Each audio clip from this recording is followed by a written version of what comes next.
I have some exciting news for you. I've been working hard to create something just for you, and it's officially live. It's a free quiz to help you determine your personal path to creating a successful digital course.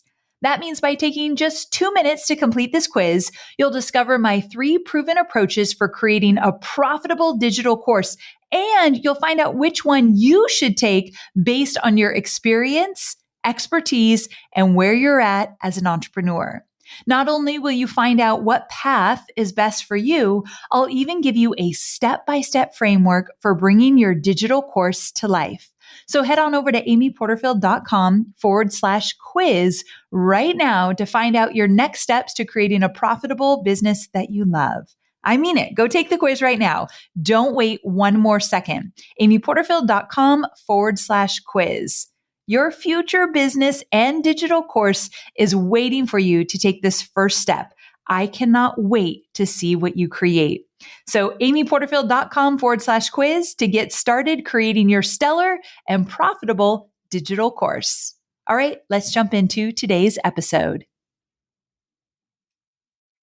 Well, hey there, Amy Porterfield here, and welcome back to another episode of the Online Marketing Made Easy podcast. I am thrilled that you're tuning in today because this is one of the best episodes I've ever created. Now you might be saying, yeah, you say that all the time, but I don't. I mean, I genuinely feel that you are going to get immense value out of this episode. And here's why. We are talking about membership sites, but not just about membership sites, more specifically, how membership sites and digital courses coexist inside of your business. And I think all the questions you've had over the years about membership sites and when to create one and how to promote them and how they work with digital courses, all your questions will be answered in today's episode. Now, I'm not doing this episode alone. I have a special guest. His name is Stu McLaren, and Stu and I have been friends for over 7 years now. We used to be in a mastermind together. We've had so many fun times together, but here's the thing. This guy has literally given me advice over the years that has resulted in over $1 million in revenue. No joke. I'm not even exaggerating. And so every time he gives me advice, I listen, I take notes, and I take action. And let me tell you, I've already done the interview with Stu, so I'm recording the intro afterwards. I am sold on the idea of adding a membership site to my business model. And I know exactly how it's going to coexist with my current courses. I got so much clarity from this episode. I think you're going to feel the exact same way. So I can't wait to get into all the details. Now, one thing that's really fun is Stu was traveling when we recorded this episode, so he actually came to my house. So if you listen to my episode I did with Rachel Hollis a few episodes back, she was at my house in my home studio, and we did the same thing with Stu. And I thought it would be fun to actually put the video on Facebook so you can see behind the scenes of us recording this episode. Now, the camera angle is totally off. I'm pretty sure Stu's head is cut off just a bit, and I'm way on the outside of the frame. I don't know why, but we really didn't film it professionally so it would look good. We just thought it might be fun to take you behind the scenes and you can watch us as we're actually doing the podcast interview. So you do have a video. The link is in the show notes, amyporterfield.com/260 if you want to watch us as we actually do the interview. It was a lot of fun. Now, one more thing. Stu's free workshop all about membership sites and helping you figure out if a membership site is a good decision for your business. His free workshop is out today, the day this episode goes live, and it is going away quickly, so you do not want to miss it. So if you go to amyporterfield.com/Stu, amyporterfield.com/Stu, just STU, you can get your hands on that free workshop, sign up, watch it. I will be watching it with you. I have already seen it. It is excellent. You're going to love it. I really want you to consider adding a membership site to your business model this year. And the way you can do that is get clarity on figuring out how it will fit into your business. This episode is going to help you get that clarity. I won't make you wait any longer. Let's jump to it. Stu, thank you so much for being on the show. I'm so happy to have you here. Thank you for having me on the Marketing Made Easy podcast. Well, you already got my title wrong. It's Online Marketing Made Easy. Well, I got most of it. We'll just keep it rolling. Okay.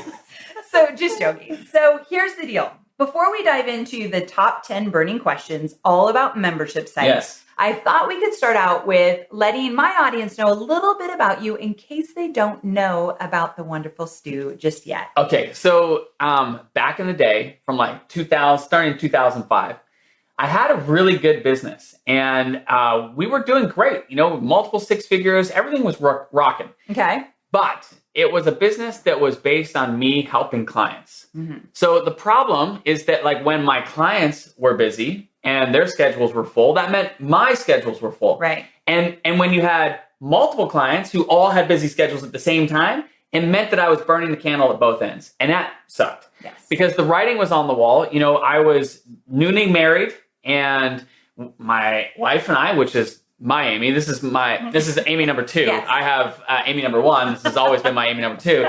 But my Amy number 1, we were talking about having a family.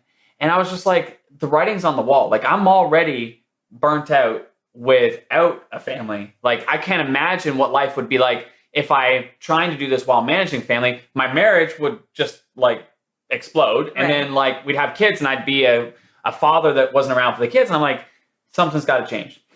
So ultimately, I was looking for a new business model to take what I was already doing and share it with more people in a more leveraged way. And so one of my friends and mentors suggested a membership site. So this was 2008. I didn't know a thing about like membership sites. And so I'm like looking into it and I'm starting to like try to create a membership site. And the technology back then was not what it is today. Not at all. So I'm dealing with like HT access files and server settings and Amy. No, you're making me get nervous already. Way over my pay grade. So I'm like talking to another friend of mine, Tracy, and I was complaining about this. I'm like, gosh, this is like awful. Like all I want to do is I want a place where I could put the content and I could sell the content. And he said, well, why don't you create your own solution? And I looked at him. I'm like, dude, did you not just hear anything that I said? Like I am not technically capable of creating my own. So I can't even set up a solution with other solutions. That sounds sophisticated. You can see where simple Stu is at here, Amy. So he's like, well, look, I have a programmer that works with me. You're pretty clear on what you want. Why don't we just team up and we'll create something together? So I was like, okay. So we did. And a month later, we had a beta version of what is now known as Wishlist Member. And a month after that, we started selling it to the general public and it took off, Amy. Like it was crazy. It was amazeballs. And what happened is that in a very short period of time, I realized like this was the ticket. So I let go of all of my clients. I doubled down all my attention on the software company. And in a 6-year period, we grew that from 0 to powering over 70,000 online communities and membership sites. Wow, I had no idea. So what happens is when you're behind the scenes helping 70,000 online communities and membership sites, you learn what works and you learn what doesn't. Yes. And so ultimately, that's kind of what brings us here today was through that experience, I started to see like the few things that the sites that were growing year over year were doing that made them grow. And they were counterintuitive strategies. There were things that you wouldn't normally think would work, but they were working because I saw it consistently. And so what ended up happening was I wanted to try this myself. Yeah. I partnered with our mutual good friend, Mr. Michael Hyatt. Yes. And we created a membership site and it took off. In the first week, we had 1,100 members. In the first year, it was 2,500. Year 2 was 4,500. Year 3 was 6,000. It just kept growing and growing. And so then people started saying, how are you doing this? And I was just like, well, it's just applying what I learned from, all those sites. And that brings us to today, where now I'm helping and supporting thousands and thousands of membership site owners in all kinds of different markets apply the membership strategies that work. And your stories of what's worked is amazing. So I'm hoping you're going to share some of those stories as we get going. We can get into something. Good? Yes. Okay, great. I need to move closer to you, and you need to move a little that way. Like this way. This way. There Okay. We go. Okay, good. Okay. So we'll edit that out of the podcast. Okay. That is exclusive for you, my friends. You guys. Okay, here we go. Okay, so if you're cool with it, I'm ready to jump into the 10 burning questions all about membership sites. Let's dive in. Okay, here we go. Question number 1. Was that your belly? Did your belly just make a crazy noise right now? I'm pretty sure it just was a rumbling noise. And I literally just fed him lunch, just for the record. Okay, so here we go. What's the difference between a course and a membership site?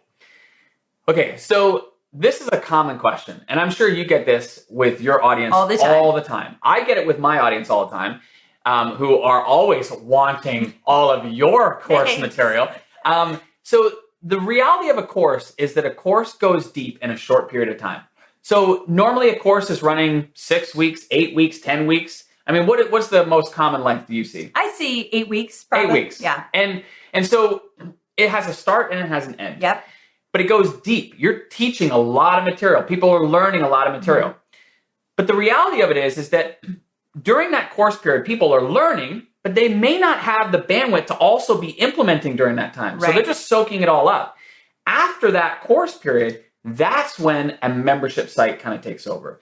Because a membership site supports people in helping them implement what they've learned. So a course goes deep in teaching people everything they need to know. A membership site supports people in implementing what they have learned. Make sense? I love that. Yes, it makes perfect sense. To kind of piggyback on that, so this is not part of the 10 questions. This is 1.1. Bonus questions. Yes, bonus question. Should I first decide on the transformation I want to create for my students and then let that dictate if I need a course or a membership site? Okay, so my belief is that the transformation is actually the same. Okay.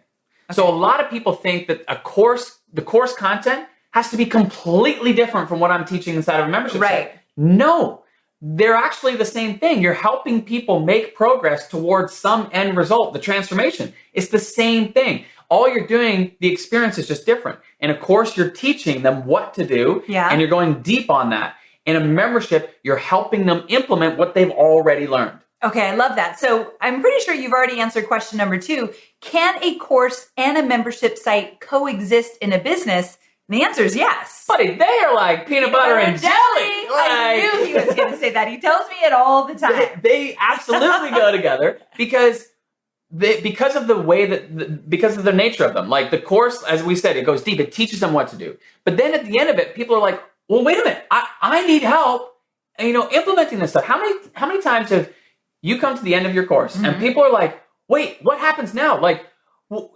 are you going? Where are you going? Yes. Like, you're still going to be here, right? Like, people panic. Yes. And it's because they're like, now the rubber hits the road. Is that the saying? Rubber meets the road? Or yes. Hits the road? That's a very manly statement. The rubber meets the road. Where the roses meets the petals? What are you talking about? I don't know. But it is true what you're saying there. And here's the deal. I have just experienced this. Shout out to my Digital Course Academy students. Hello there. Love you all. And you all want more. And I hear it. They're saying, we're done with the 10 weeks, but we're still fully implementing. So it does make sense that if I had a membership site to offer now, we could then celebrate where they're at and move into something else. So you can bet that is something we're working on. So can we just pause there for a moment? And so you're moving forward on this, right? We are moving forward on it. So here's the deal. I told all my students I was doing it. And then I pulled back a little and said, I need to rework that, which I'm so glad you're at my house. We're going to talk about it all night. And now that you're coming to the end, you see that your students are asking for it again.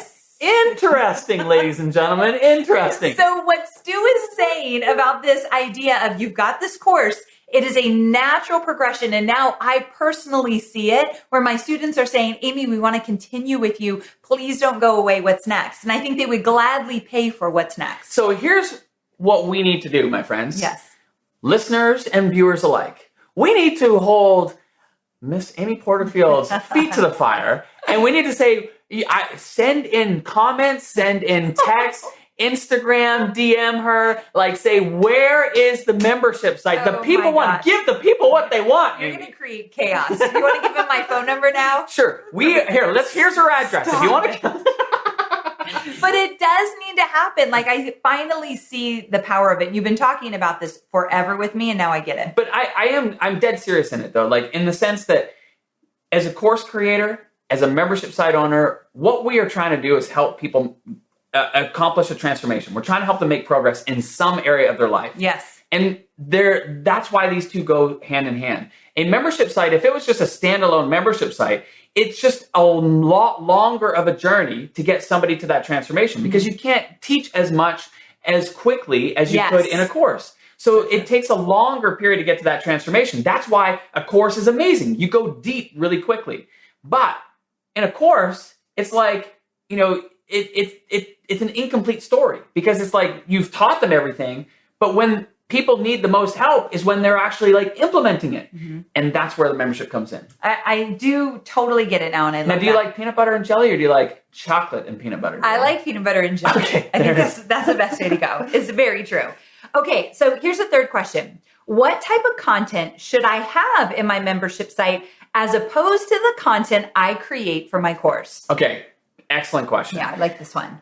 Because oftentimes when the course and the membership are there, people think they've got to create a whole bunch of new content. Yes. And so the fear of like the content treadmill, be honest, it's like question number 4, so don't go there. Okay. How to feed the beast of a membership site. Okay, so we won't go there. Okay. But the content is different in the sense that in a membership site, it's less about like teaching. It's more about reminding them of what they've already learned. Now, I'm assuming, by the way, my answer to this is assuming that we're talking about somebody who has both a course and a membership. Yes. Okay?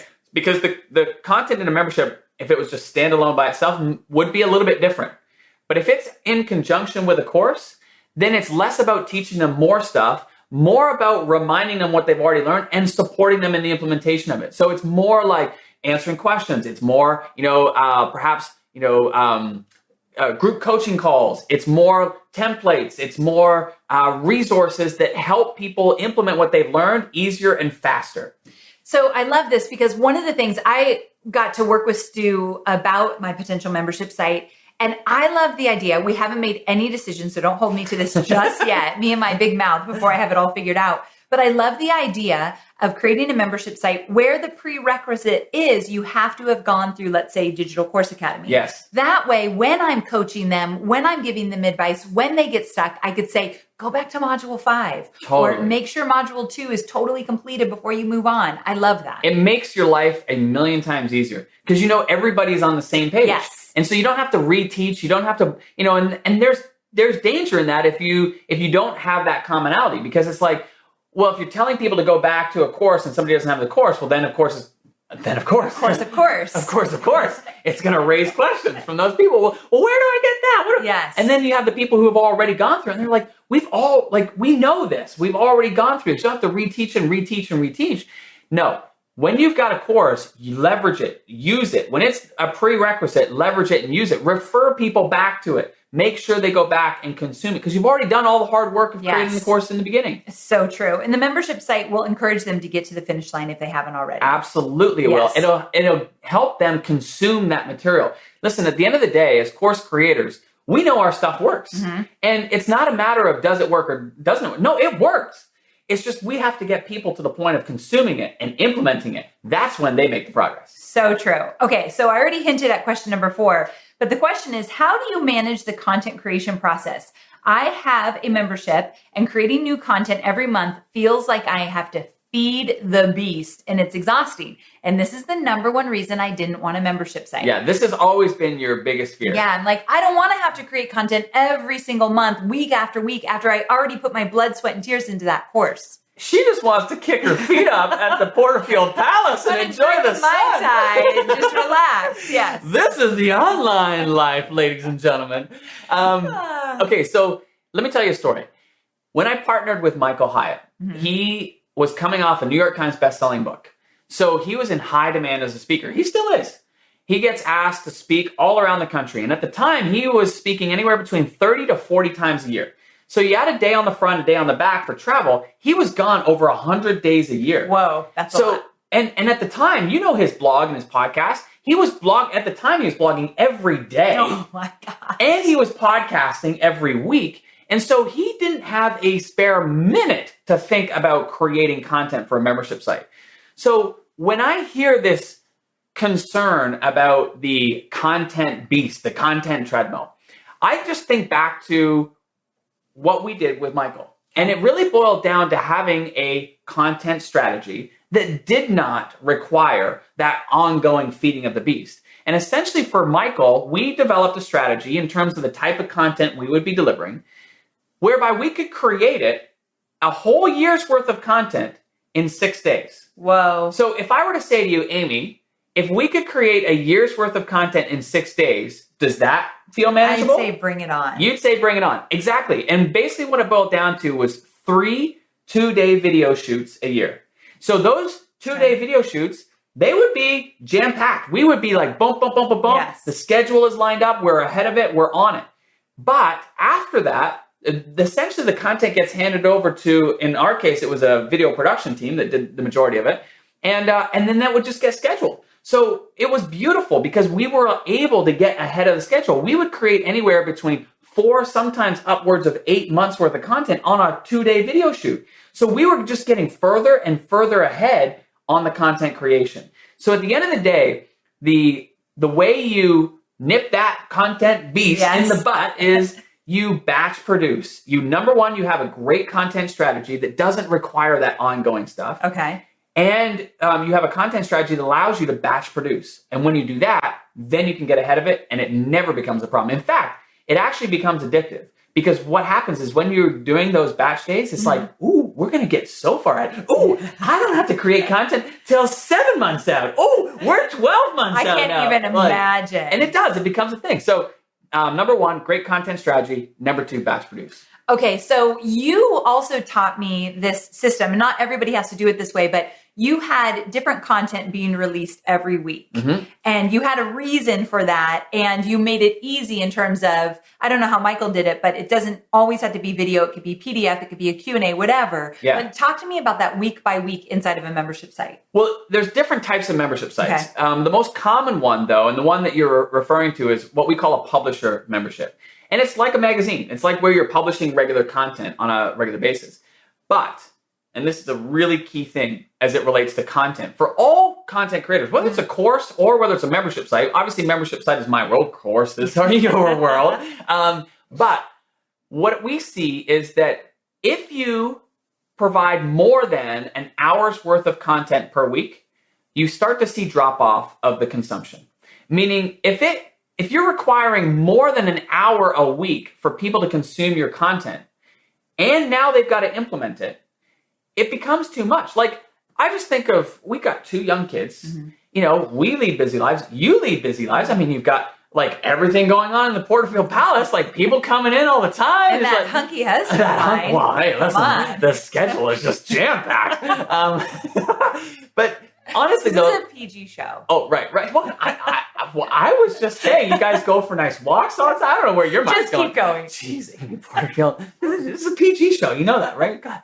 Okay, so, but people lead busy lives. That's what I'm trying to say. Yes. And whether we have kids, don't have kids, whether we've got commitments in the community, in the church, whatever it may be, like, bottom line is that people lead busy lives. And if you're thinking that people are going to be able to consume more than an hour's worth of content and implement on top of all the other learning that they're doing, right? It's just too much. So in a membership site, we, especially for a publisher model, we like to keep the 4 primary pieces of content per month, which essentially equates to 1 per week. So 1 per week, and it's less than an hour's of content. So let me just break down Michael's. Okay. So in Michael's, we had 4 pieces. Number 1 was a masterclass. Okay. This was our longest piece of content.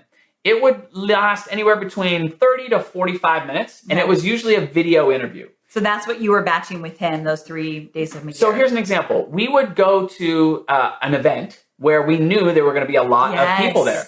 And we would have a day before or a day after, and we would just schedule back-to-back. You've been a part of those. Yeah. I've been part of those. And it's just back-to-back. That's where we were batch producing the master classes. Okay. So masterclass was 1, and they would be anywhere between 35 to 45 minutes. And in our case, it was usually with another expert. In some cases, it was actually me interviewing Michael because he's an expert on many things as well. But 30 to 45 minutes. Second piece was we did a backstage pass. And this was a short, like some 10 to 20 minute max. It was a little video segment, a behind the scenes of Michael in his business. So as an example, like it could be kind of like this, like you've got the studio, people are curious, like, how do you do all this? How do you set? what is this controller that nobody can see over here? Whoa, look at this thing. Yeah, it's like this controller with big buttons on it. Like, look at these lights. Like, people want to know like what's going on over here. This is what we would do. We'd take people behind the scenes and show them like what is happening in here. And so we did all kinds of segments. We did segments on how he comes up with blog post ideas or podcast ideas, or how he records his podcast, or how he comes up with ideas for his events. Or, okay, this one was one of the most popular. And it was, we thought it was so silly. Okay, when we produced it, we're like, we can't, can't be a real thing. What was it? We showed people how he packed his suitcase when he was leaving for a speaking engagement. Well, he would be an expert at something like that. People were fascinated. Okay, admittedly, I ended up going out and buying the suitcase that he was surprised when he was talking. But stuff like that, it was behind the scenes. 10 to 15, 20 minutes. And he didn't always have to do that. Somebody could do it for him, like put together a PDF or something. Yeah, so like it basically we would complement that video segment if PDFs needed to be, but many times they weren't. Oh, we just do video behind the scenes. Okay, got it. And then sometimes, to your point, he actually wasn't involved in some of those because it might have been like the behind the scenes of how his team handles this, or how his assistant does this, or whatever. But it was a behind the curtain kind of look into the world of his business. Okay. So that was the second piece. Third piece is that we would have a live Q&A. And so this would, easy peasy. Yeah. This would be the 60 minutes, and it was just question. Okay. Members would submit the questions. He would answer them. Perfect. Easy. And then the final piece is that we did something called a Plat You How-To. Okay. What is that? It is. So snazzy. Yeah, snazzy wazzy. But it was essentially like about a 1,500 word how-to step-by-step article. So it was just like, it had a lot of images and to show people like screenshots if it was a technical thing, but it was just about a 1,500 word step-by-step article. Okay. So number one was a masterclass. Yes. 30 to 35 minute video. Okay. Number two was a backstage pass.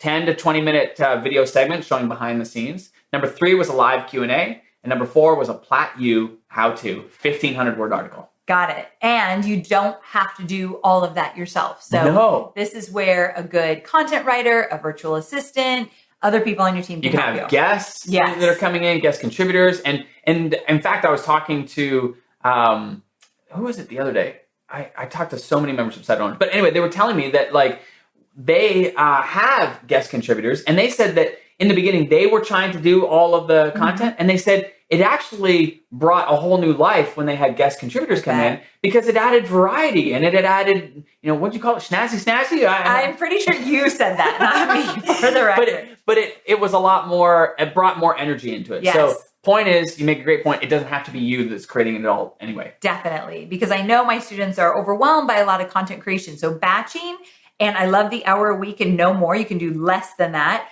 And getting help, or it doesn't have to all be you. Let me tell you another quick thing. So often people get tripped up that they've got to be the sole source of all content. I do that. And there are so many examples of people who are not that whatsoever. Like, I think of John Gallagher. So John Gallagher has a membership site called HerbMentor. Okay.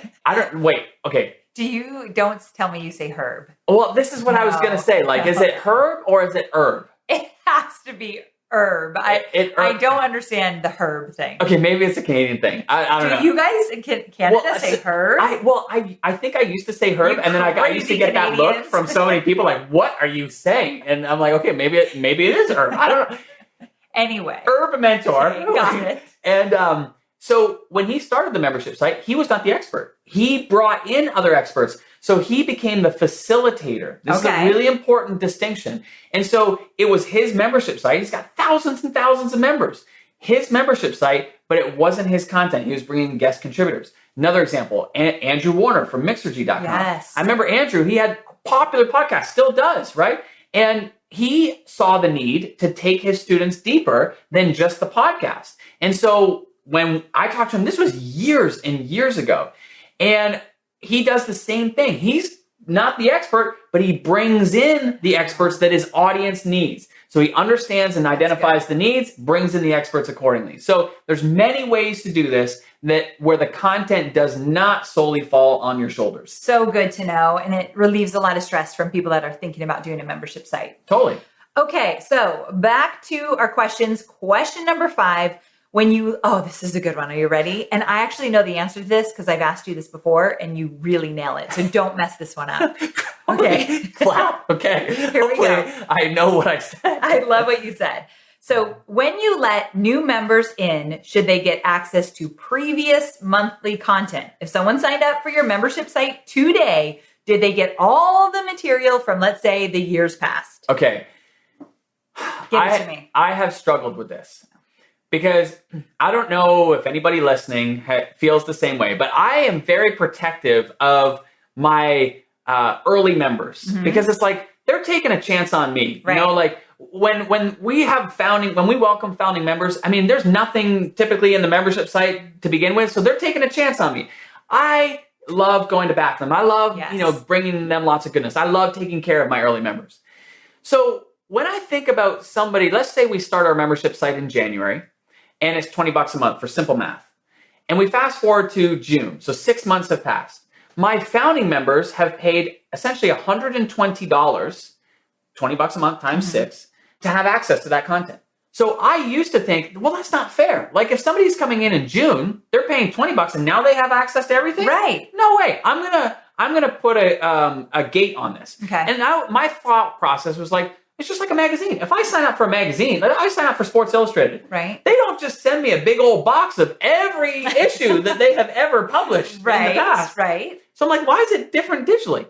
So when we were running Michael's site, we put a restriction on it. So we said, yeah, you can get access to the back. We called it the backlog. Okay. But you pay, the $20 that the others have paid for.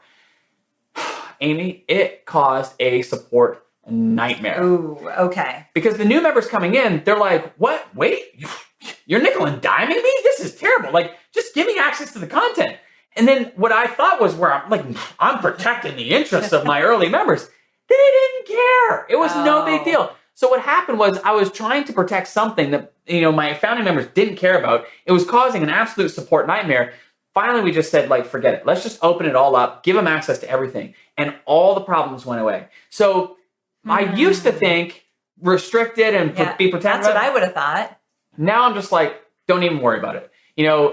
We think that we're protecting the interest. It doesn't really matter. And what ends up happening if you do it is people get their knickers in a twist and then it's all downhill from there. Who says that? Knickers in a twist. Who says that? Only Stu. Only this guy right here. So one of the benefits also, it doesn't even matter to say this, but I want to say it anyway. The founding members got it 6 months ago, 7 months ago. They've been able to marinate on it, implement it, use it way in advance. Totally. So if anything, they have the first mover advantage. Yes. Absolutely. So that's really cool. Okay. So when you told me that totally changed how I'm going to approach it. Well, it just simplifies things. Yes. It just it eliminates a lot of technical stuff and a lot of support nightmares. It just makes it simple. And I am a huge fan of keeping it simple. Me too. I'm totally with you there. Okay. Perfect. Question number 6. How do you price your membership site? If you have a course, should it align with the pricing level of your course? Great question. This really is going to be determined by whether the membership serves as a front end or a back end. Okay, so since we haven't talked about what it looks like to serve as the front end, when would that ever be a case? Well, okay, this is another scenario where the membership and the courses go hand in hand. Because you can have a membership site that serves as a front end to a course, meaning it's a way for people to kind of get warmed up and a little taste of your goodness. Okay. So that when you do offer the course, those members become your highest qualified leads, your highest converting people. And we see this all the time. But for that to happen, the membership, if it's going to be a front end, would typically be a lower dollar amount because you want more people in. You want to get as many people in and warm them up, right? Now, if it's a back end to a course, well, then the pricing structure is going to be a little bit different because you're going to have fewer people coming through your course experience. And not only that, but they are in love with you after a course experience. So there's no warming up period. They already know the value you bring and they know the value of your information. They just want support in implementing it. So they've had you for 6 weeks, 8 weeks, 10 weeks, and they're like, whew, give me some Amy Porterfield 365 days a year. And so they already see the value and they're So the price points for a membership site on the back end are typically much higher. And another big reason why is because people experience the transformation a lot faster. Yes. So if the membership site is on the front end, you're teaching and it's dripped out in a much slower process. So the transformation takes a lot longer. This is why I love it on the back end. They learn everything they need in the course, and now the transformation happens fast on the back end, and people are willing to pay a much higher price point for it. I love it. I don't want to put you on the spot, but I'm going to put you on the spot. Can you think of an example of one of your success students who put it on the front end? Good question. Okay, let me think. I know, I totally put you on the spot. Yeah, I can. Okay. So Jamie Swanson is an example. So she has both a course and a membership site, and she helps photographers. And particularly, she actually made a pivot in her business. She used to help photographers. This is another important lesson. We can go down this rabbit hole if you want. I mean, it's your show. You tell me. You can go down it a little. Okay. All right. I'm going to pull you back, though. Okay. Well, long story short, she used to help all photographers grow their business. Yes. Very broad.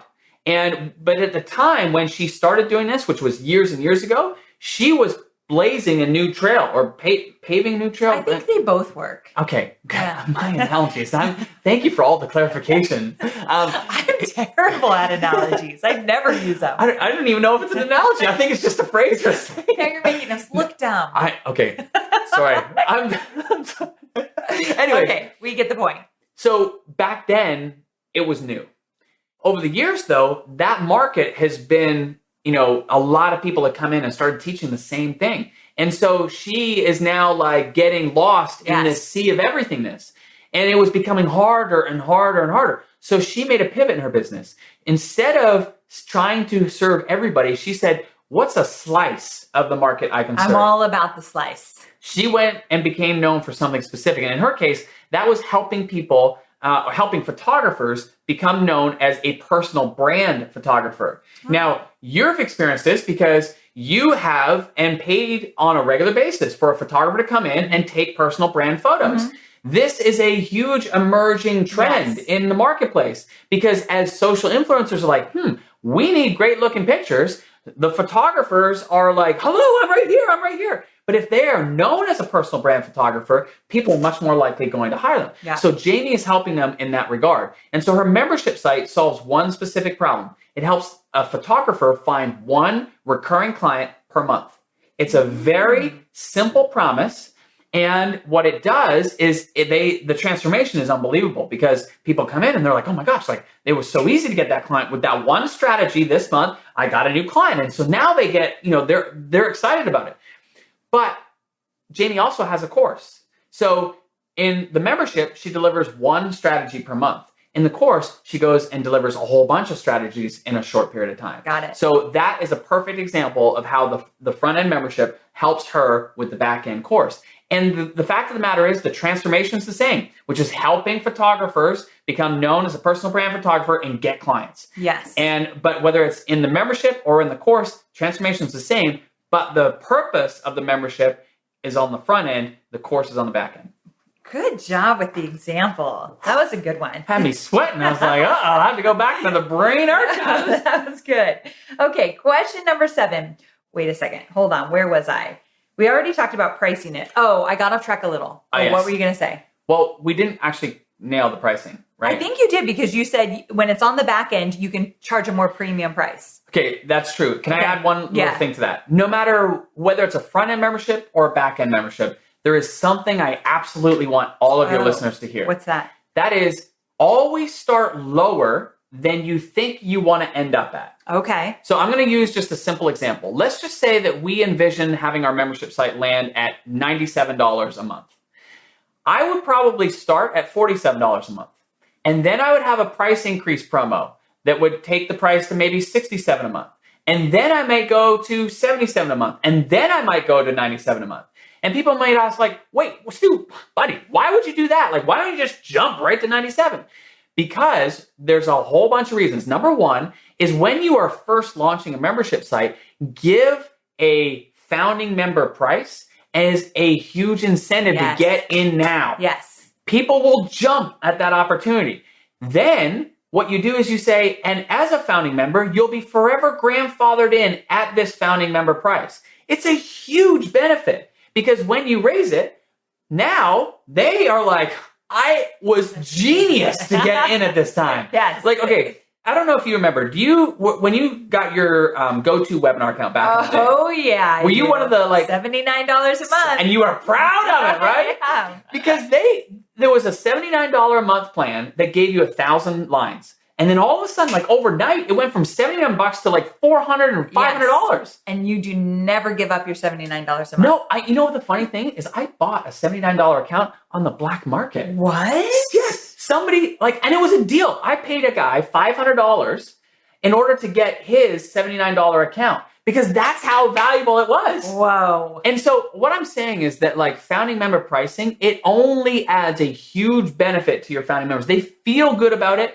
And every month or every time you raise the price, they feel even better about it. And they never want to give it up. And so it dramatically increases your retention. Yes. Now, that's reason number one. Okay. Reason number two is that every time you do a price increase, it serves as one of your most powerful promotions because of the same psychology that we are talking about. People want a good deal. And when they see you raise your price, they're like, how high is this going to go?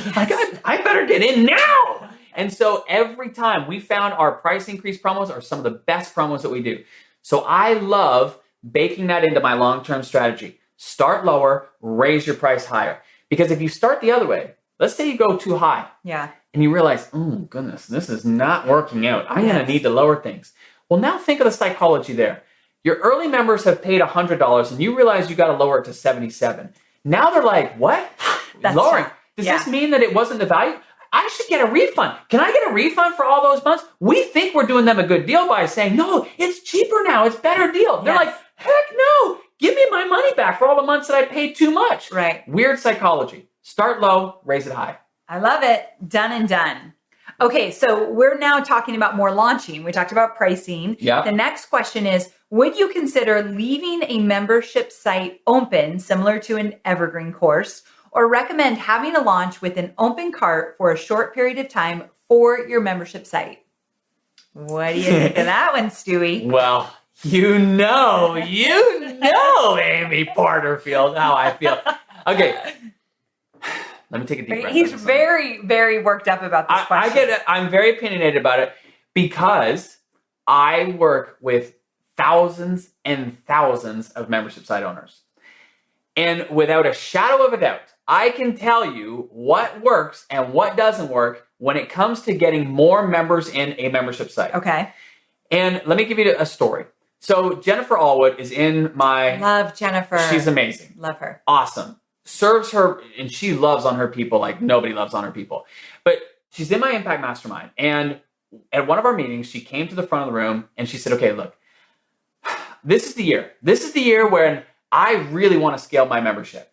And it had taken her 3 years to get to 700 members. Okay. She had an open membership plan where she was selling it all the time. She'd be mentioning it on Facebook Live. She'd be mentioning it on Instagram. She'd be doing posts about it. But she was constantly hustling, and it took her 3 years to get to 700 members. Okay, gotcha. She says, I really want to scale it this year. And I looked at her, and she's like, no, I hadn't even said anything. She's like, no, I'm not doing that. I said, I haven't said anything, Jen.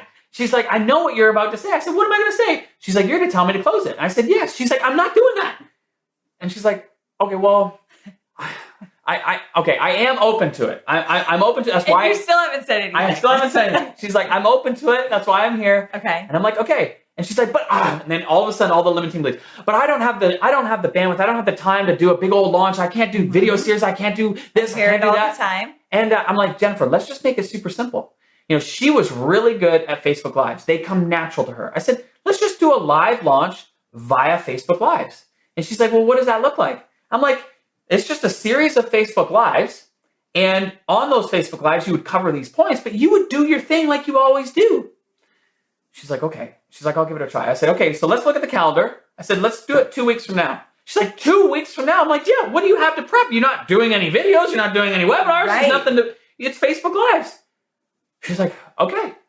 So she does her first Facebook Live, which was, for me, it was a real joy because I still knew inside that she didn't totally believe this was going to work. Right. So she was doing it anyway to kind of, please me. So she does her first Facebook Live and she makes a post in the group afterwards. She's like, OMG.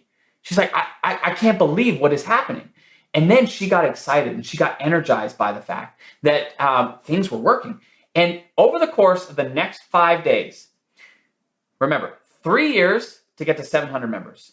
In 5 days, she welcomed 1,200 new members. Oh my goodness. At $50 a pop. Completely transformed her business. And you know what I love about the story is that, like, not only did it transform her business, but it gave her more time to be with her people in the membership. Yes. And this was one of the things that she said to me was the greatest blessing of closing the membership. Yes, it added a tremendous amount of revenue to her business. Yes, it enabled her to bring her husband home from his corporate job. Yes, it enabled her to move to the home that she's always wanted. Yes, it gave her the space and the time to be able to adopt her fourth child. Like, it's a sweet girl. Amazing. But from a business perspective, it gave her more time to go deep with her people because she wasn't having to hustle and promote and constantly be in this promotion mode of having to get people in. She could just take care of the people that she had already welcomed into the membership. And so over the next year, she welcomed over 2,500 new members into her membership as a result of having 2 different openings for the membership. And we see this all the time. Trisha Callahan is another example. She had a membership site where she had been open for over 6 years. Whoa. And again, she's like, I really want to go. And I said, she's like, I know. She's like, but I've been doing this for 6 years, dude. This is different. My market's different. Everyone says they're different. And people are very freaked out by live launches. Yes. Yeah. But they can be simple. They totally can be simple. It's all like, we can go down the launch rabbit hole. Because here's the thing. I get wrapped up about this and pumped up about this because it has nothing to do with what people think it has to do with. You can absolutely keep it simple.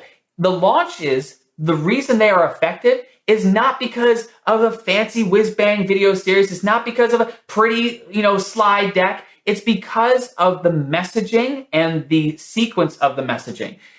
Anyways, we can talk about it. There is power in scarcity and urgency. There's Absolutely. no way around that. So when Trisha, who had a membership site, had been had open model for 6+ years, when she closed it, she welcomed more members in than she had ever done before. And she was saying the greatest benefit for her was it also gave her team time to recalibrate and say, you know what, what do we want to, how can we make this membership better? Because they had never had the space to be able to reflect on the actual experience because they were always in trying to welcome people in. We gotta hustle. We gotta constantly promote. Mm-hmm. And now they had the space to be we don't need to promote for months if we don't want to. And now we can reimagine what this experience is going to be like. And so she said for her and a team perspective, it was a game changer. Yeah, I'm so glad you brought that up. I'm totally on the same page. We are peanut butter and jelly. I always knew. Okay, so let's see here. We're in the home stretch. We are on question 8. What type of special offer ideas work well to incentivize people to join? Wow. Okay, this is good. So now I just got finished telling you that I am in huge favor of a closed membership model. Yes. But doesn't mean to say that there aren't open membership models.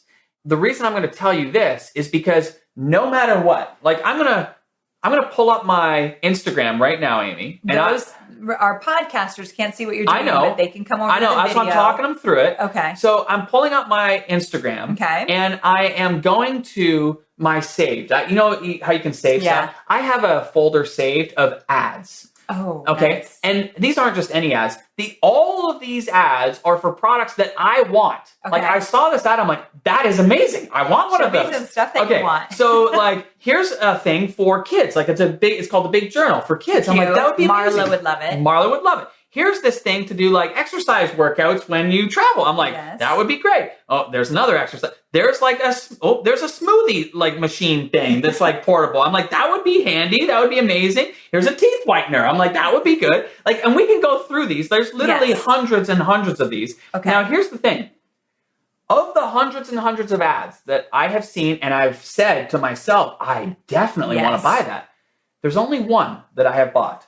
Which one was it? And it was this one for an electric bike. It's right here. You can see, I even saved the ad twice. It was like, I saved it twice. I'm like, I really want this.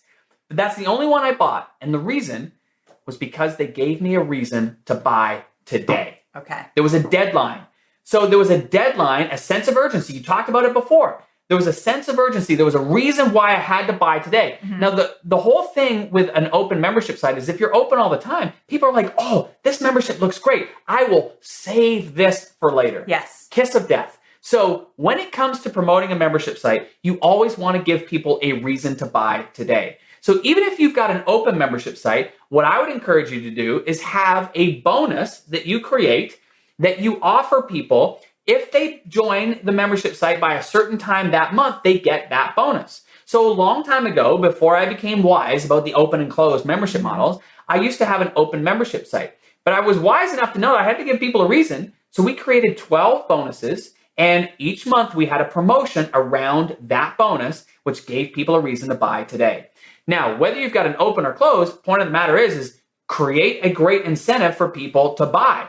And it can be as simple as like templates or resources or tools, just like we would think about bonuses for courses and stuff like that. The same thing applies for a membership site. It's all about helping people get a result easier and faster. So I love to think of like, what are the top objections that people are going to have? Yeah. I'll create a bonus around that. I'm like, what are the top sticking points that people are going to have as far as implementing this? I'll create a bonus around that. We don't have to get fancy, but we do need to be wise in picking and identifying bonuses that people are going to say, ooh, that is good. Yeah. 2 things I want to point out. Number 1, shout out to my DCA members. You should see some patterns here between what I teach about how to launch a course and what you're saying about membership sites. Very, very similar in that. Success leaves traces. Yeah. Okay, we're getting out of control now. And number 2, I noticed that, I absolutely love Rachel Hollis. Yes. And she has a membership site. Is that her picture over there? It is. Okay. That's going to sound very weird. Yeah. She's not framed in my office. It was a promotional thing we did. Hey, listen, you don't have to explain. Whatever. You're making me sound crazy right now. Rachel, if you're listening, just know that your picture is clipped around Amy's office. It is not. Okay.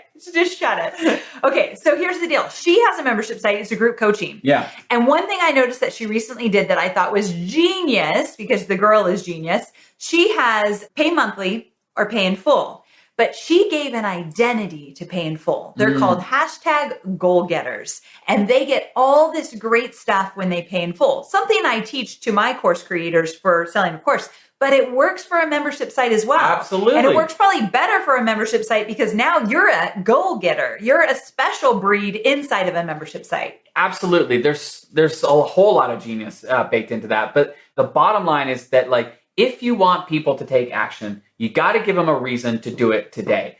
Sometimes the urgency could be the cart closing. Mm-hmm. Other times it can just be a great bonus, but you got to give thought around it. It's got to have strategy. I know you teach it. I teach it too, because it works. Yeah. And the fact of the matter is, if you don't do that, your results will suffer. You just won't have the same level of conversions. Yes, so true. Okay, question number time. Question number time. Number 9, if your course is mandatory to purchase in order for the membership site to make sense, what's the best way to do a membership sales process? I like your strategy with this one. Yeah, this one, again, it's about keeping it simple. Yeah. So I remember when Nicholas Wilton called me up. Now, Nicholas has a community. He is a fine artist. He teaches people how to paint, like, gallery type paintings. Whoa. He's amazing. And he has a course, and it's a lengthy course. I mean, we think 6 or 8 weeks is long. Yeah. He goes 12 weeks. Whoa. I know. Crazy. But he was on week number 10, and he calls me up, and he's in a bit of a panic. He's like, Stu, I don't know what to do. And I said, well, what's going on? He's like, I'm at week 10 of my course. I got 2 weeks left. And people are asking what's kind of happened. They're like freaked out about like, well, wait a minute. Like, what's going to happen to the community? Like, Nicholas, where are you going? Like, are we still going to have access to this and that? And he's like, I don't know what to do. He's like, I know I should have a membership site, but I have 2 weeks to go before the end of the course. There's no way I can create a membership site before then. I said, Nicholas, deep breath, my friend. I'm like, what you want to do is you just want to do, in his case, is a founding member beta launch. Okay. And he's like, but Stu, I don't have time to create a membership site between now and the end of the course. I said, you don't need to. I said, all you need to do is you need to invite your members, your course, the people going through your course, to a webinar. I love those webinars. Webinars. And what I want you to do is I want you to tell them the truth about what's happening. And so I said, I want you to, it'll sound something like this.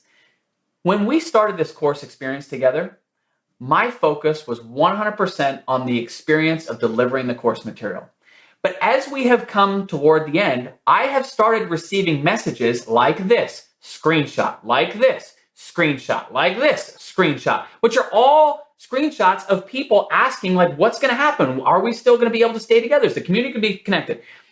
And I said to him, then you say, and it got my wheels turning. How could I continue this amazing experience that we have begun in the course, but instead of it ending after 12 weeks, it continues all year long? And I started thinking and imagining of a community of all of us, of artists, as we continue to learn. And he starts painting the vision of what this community could look like. And it would be like this, and we'd be supporting each other in that way. And he's painting the vision of what this could be. And then it became the invite. And so if you like the idea of us staying connected, of us supporting each other, of us continuing to work on our art and us progressing and becoming better and better artists, I want to invite you to join me as a founding member. Now, I don't have the membership site created yet. If there's enough interest, we will create it, and that'll be ready in about 2 months. But as a founding member, you will be rewarded with the absolute lowest price we will ever offer. When we do offer this to the general public, we are immediately going to raise the price, but your price will be grandfathered in at that low price for as long as you remain a member in good standing. And so in order to become a founding member, click here, blah, blah, blah. So he had about 200 people on that call. Okay. And I kid you not, over 180 of them signed up at $30 a month, wow, generating $5,400 a month in month number one. And he had not even created the site yet. And we see this happening over and over and over again. And so the bottom line is this, is that we don't have to get things perfect. I heard a quote back in 2004 from Mike Littman, who heard it from his mentor, which is, you don't have to get it right, you just have to get it going. And when it comes to that transition, the whole point about it is that you just cast the vision of like, listen, we had an amazing time. We made so much progress during our course experience. Let's just keep it going. Like, yes, instead of 6 weeks or 8 weeks or 10 weeks or 12 weeks in Nicholas's case, let's continue all year long. And that becomes a no-brainer for people, especially if you deliver an amazing experience, which I know you do and all of your listeners do, then it becomes a no-brainer for people. So good. That was just genius. 180 people on one webinar. And we see it all the time. Like my friend Susan Garrett, who is a dog trainer, same experience. Now she had a bit bigger of an audience. She went to a sub list, again, people who had taken her course. Mm-hmm. And it was like she welcomed 1,100 people. The list was 1,700 and she welcomed 1,100 people into her membership. I'm just telling you, when you take people through an amazing experience in a course, there's like this bond, there's like this love, there's like this connection that you have with people. And that's why the conversion rates are so much higher. And so bottom line is like, I think you're crazy if you're running a course and you do not have a membership site. I mean, you make a very compelling argument. Your people want it. Give the people what they need. So when can we expect yours? Okay, so moving on. We've actually made it to our final burning question. Are you ready? Dog, let's go for it. Okay, so the question is, what are the common misperceptions about starting and running a membership site? Whoo-wee. Okay. Yeah, what do you hear a lot? Well, one thing I hear all the time is, I just don't have the audience yet. Oh, this is a big one for my audience. My audience is big enough. I don't have tens of thousands. I don't even have thousands. And the good news is that you don't need them. Great. So, case in point, Wendy Batten. Wendy Batten is a great example. So she helps paint store retailers, like physical bricks and mortar stores that sell paint. Let's just stop there and say, it's amazing what you can create. Like, we teach marketing. And so everyone's like, oh, it's easy for you. You teach marketing. Yeah. Right. But then when you hear dog trainers and paint, what is it? Paint store owners. Like retailers. Believe me, the sky's the limit if you think something won't work in a course or a membership site. We see it in all kinds of markets. Right. Like, okay, let me tell you about Wendy Batten Okay, first, and I'll tell you about a whole bunch of others if you want to hear them. But Wendy Batten didn't have a huge audience. There's not like hundreds of thousands of paint store retailers. Not even tens of thousands. Not even thousands. She had an audience of about 460 people. Okay. So when she went out to her retailers, again, she used the exact script that we just talked earlier about I have this, idea, this vision for what we could do and blah, blah, blah. And long story short, she welcomed 59 members, generating $2,800 a month in month number 1. Now, $2,800 a month, that's a lot of momentum. That's a mortgage payment. I was going to say, for most places, not California, that is a mortgage payment. California, that'll rent you a bathroom. But I mean, everywhere else in the world, that's a mortgage payment. Right. But that was the beginning, and that creates momentum. And this is the most important thing to remember. A membership site, it's about momentum. I would much rather see somebody launch earlier than they think they should. Yeah. Because what happens is it creates momentum. You learn so much about your audience. You dial in your messaging. You get your content nailed down. So Wendy Batten is a great example. Ann Schneider is a great example. She has a membership site for women with kettlebell workouts. Didn't have a huge audience. It was 250. She welcomed 52 members into her membership site. And we have so many stories like this. Anna Saucier. So Anna was so inspired at our Tribe Live event. She was seeing these people that we're talking about. And she was just like, wow, like they didn't have audiences of tens of thousands or thousands. They had tiny. She's like, I have a tiny audience. She's like, I'm going to go for it. She had an audience of 326 people. And she was just like, I'm going to do it now. And she's like, I'm going to launch right now. And I'm going to see how much I can make in 24 hours. Oh, like right there at the event. Right there at the event. What? So, I mean, I don't need to say this, but like she didn't have videos. She didn't have a webinar. She didn't even have a sales page. She didn't even have an order page. She's just like, I'm going for it. So she was inspired by so many of the stories that were shared of how people didn't get it right. They just got it going and it created so much momentum. So she used essentially that beta launch script. And she sent an email out to 326 people, okay? And she was just like, if you're interested in becoming a founding member, just send me a direct message. Send me a direct message, and they would send her a direct message, and then she would send them a PayPal link. I mean, it was as stripped down simple as we can get. Everything I say not to do. This is great. Super simple. And the crazy part is in that 24 hours with those 326 people, she generated $5,024. Wow. Amy, it is amazing what can happen no matter what size of an audience you have. And I'm here to tell you, when you've got a smaller audience, you have a more intimate relationship with that audience. And what we see over and over and over again is the conversion rates with people with smaller audiences is much higher than conversion rates for people who have bigger audiences. Yes. Now, is it to say that if you've got a bigger audience, this is something that you should? Heck no, you should be doing it, because the reality of it is that the small audience gives you great momentum off the bat. Yes. As your audience grows, you're only going to increase that momentum. So bottom line is that we've seen people launch membership sites with big audiences and have tremendous success right out of the gates. Those are the big stories with, like the Patty Palmers as an example, who goes from 0 to 6,000 members in 2 years. Like, it's crazy how she's transformed her business. Or one of our all-time favorites, Anna DiGilio. I mean, come on. I love that woman. And, Anna DiGilio, she is a teacher, taught grade 1, 2 for 20 years. 20 years a teacher, did not have any online marketing skills. And she has built a multi-million-dollar a year business selling courses and membership sites. We call her our marketing baby. She is amazing. I am married to an Amy offline and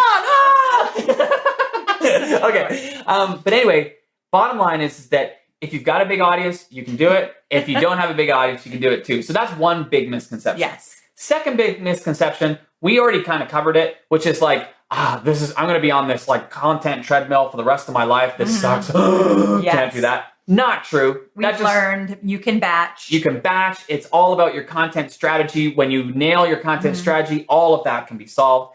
And then I would just say the other big misconception is that you only have to worry about getting people in. So people forget that the money in membership sites is made in people staying. The recurring revenue. The recurring revenue. So it's not enough to just get people in. You got to keep people happy. This is actually why I love this business. Because if we don't keep people happy, they leave. If we keep them happy and they're making progress, they stay. Yes. So it puts our focus in where it should be, which is keeping people happy, helping them make progress. And so the other misconception is that I just got to get people in. No, it's two parts. It's get them in and keep them in. And so you've got to understand with a membership site, it's about going deeper with your members, keeping them happy, helping them make progress. And when you help them make progress, then they stay. Amen. Mic drop. Woo! So good. So good. Okay. This officially is one of my very favorite podcasts. And I do not tell all my guests that, for the record. Are you going to pin my picture up? Okay. It's not pinned up, for the record. So here's the deal. This was amazing, but this is literally a little snippet of what you've got out there right now. Yes. As of today, you just released a brand new free, might I add, training workshop. Yes. And I'm excited about it because I know it's fantastic. So can you tell everybody what this is about? First and foremost, I want you to go to amyporterfield.com/Stu. Yes. So that's what it is. amyporterfield.com/Stu. Now, I, if you have not got a sense of it, I am very passionate about membership sites. Just a little. Just a little bit. Because I see the difference it makes. Like when I think of membership sites, I think of Amanda and Jonathan Textera. Okay. So they were at our Tribe Live event and they were thinking about launching a membership site. And then they were excited about it. And then they got the phone call. And I remember getting this phone call myself because my wife and I experienced this when we got the phone call that we had been matched with our son, Sam. They got a phone call that they had been matched with their child too. And so there's two parts to this. Part one is like, you're thrilled, you're excited, you're so happy.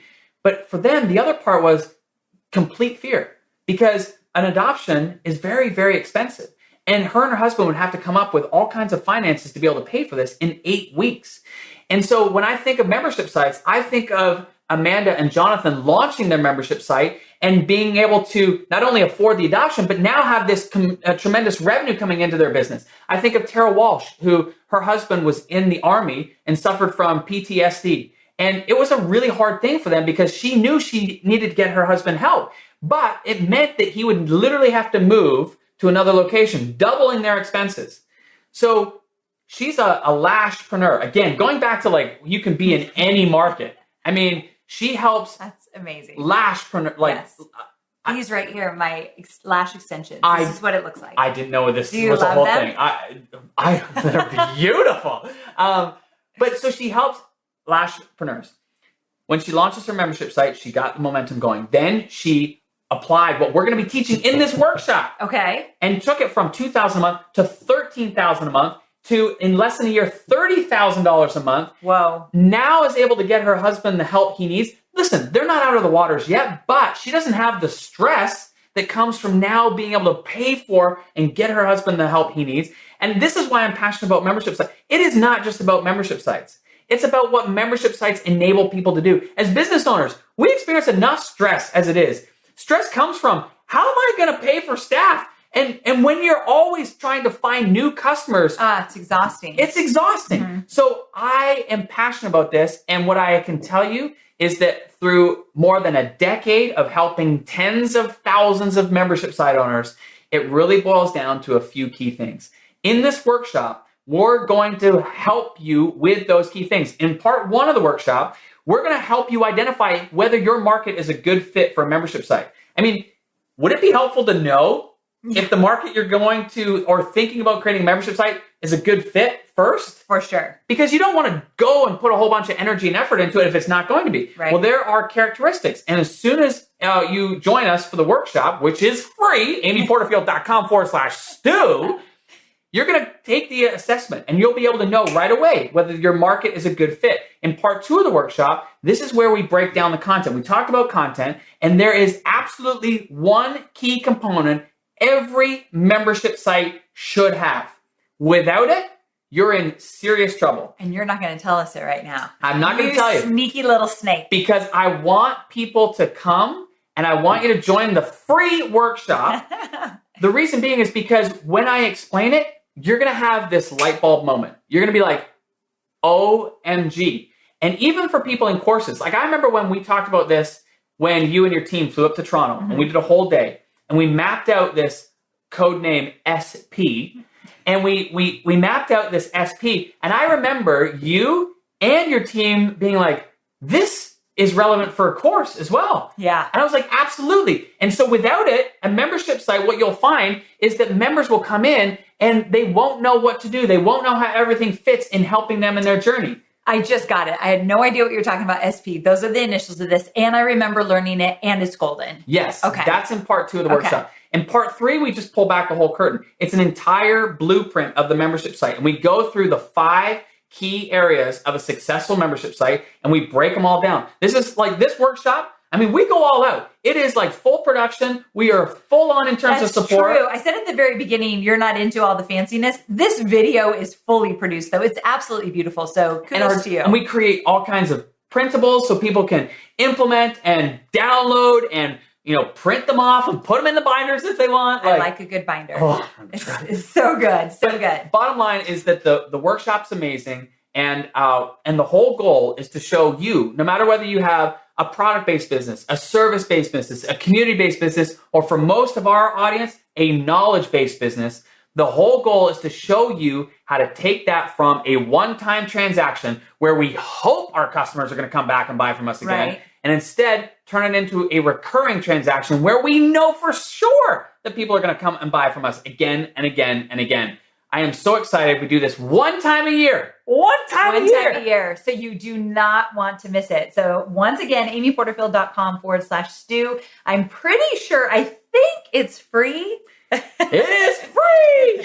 So take advantage of that before he takes it down. I highly recommend it. And I am such a big fan of everything Stu does. Stu, thanks so much for being here. Well, thank you. And I am honored to be in the Porterfield Palace. I'm honored to be on the podcast, Online Marketing Made Easy. This has always been a goal of mine. And thank you for making it happen. And listen, everybody is listening. Make sure you send Amy a direct message, send her a comment, commit her, get her going, tell her, we want your membership. I have to tell you, to sum this up, I can't wait for my whole team to listen to this because one, I want my team to listen to how you tell stories. I think it's so inspiring because I feel like if they can do it, I can do it too.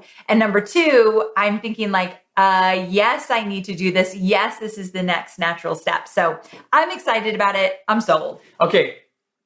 I just want to tell you though, one of the things that's really important for your audience, because I know this is important, especially because there's so many course creators. We are trying to help people in some capacity. We're trying to help them make progress in their life in some way. Yes. A membership site is the natural extension for that.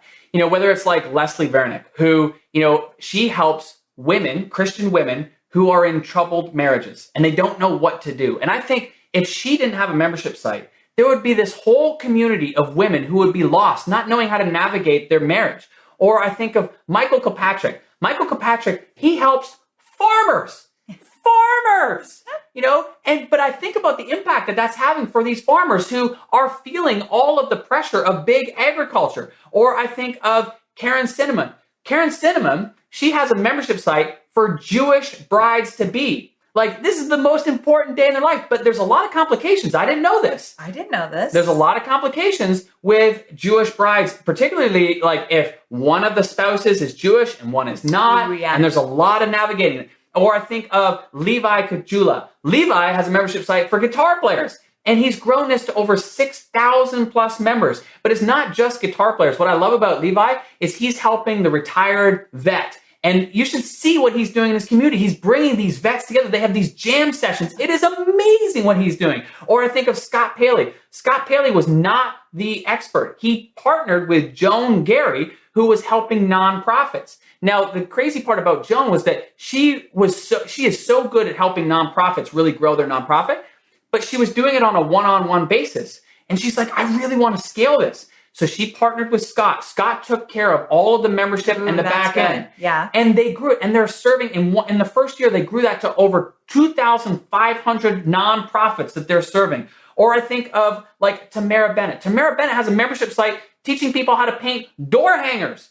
Door hangers. And I kid you not, Amy, she just recently had her very first live event. This is year 1 of the membership. First live event. She had hundreds of people there live painting door hangers together. Like, what are door hangers? What do you mean? Like, you know, when you go to a hotel and they give you the plastic paper ones that say, do not disturb me. Yeah. Or she does cute ones like that. She does beautiful ones. Oh, crazy, right? Okay. There's all kinds of different markets. Or like I think of Christy Hawkins. So Christy Hawkins, she teaches people how to paint. She's grown it to over 200 plus members. Now, the beauty about Christy is that she had a business where she would do paint parties. But the tension that she felt was that she would need to do these paint parties at night. So she has 3 daughters, one in high school, one in middle school, one in elementary school. And they're big volleyball players, but she can never go to their games. But now, with the membership, she doesn't do those paint parties every night. She doesn't have to. She does one a night. The rest of the night, she is full-on mom, you know? And she's at all of those games. Or I think of Sarah Williams. Sarah Williams, amazing story, because she had a bricks and mortar store, and she recognized that her customers were coming for the same things. So she turned it into a membership site, a box subscription. And it's incredible what she's got over 700 plus members in her box subscription. I'm just telling you, there are so many possibilities. Whether we've got stories from people in photography and calligraphy and fitness and finance and music and health and art and dog training and business and so many more. Like, come join us for the workshop. We'll show you how to do the same thing. amyporterfield.com/Stu. And done. I don't even know what else to say. Guys, thanks so much for being here. Can't wait to talk to you again soon. Bye for now. Later.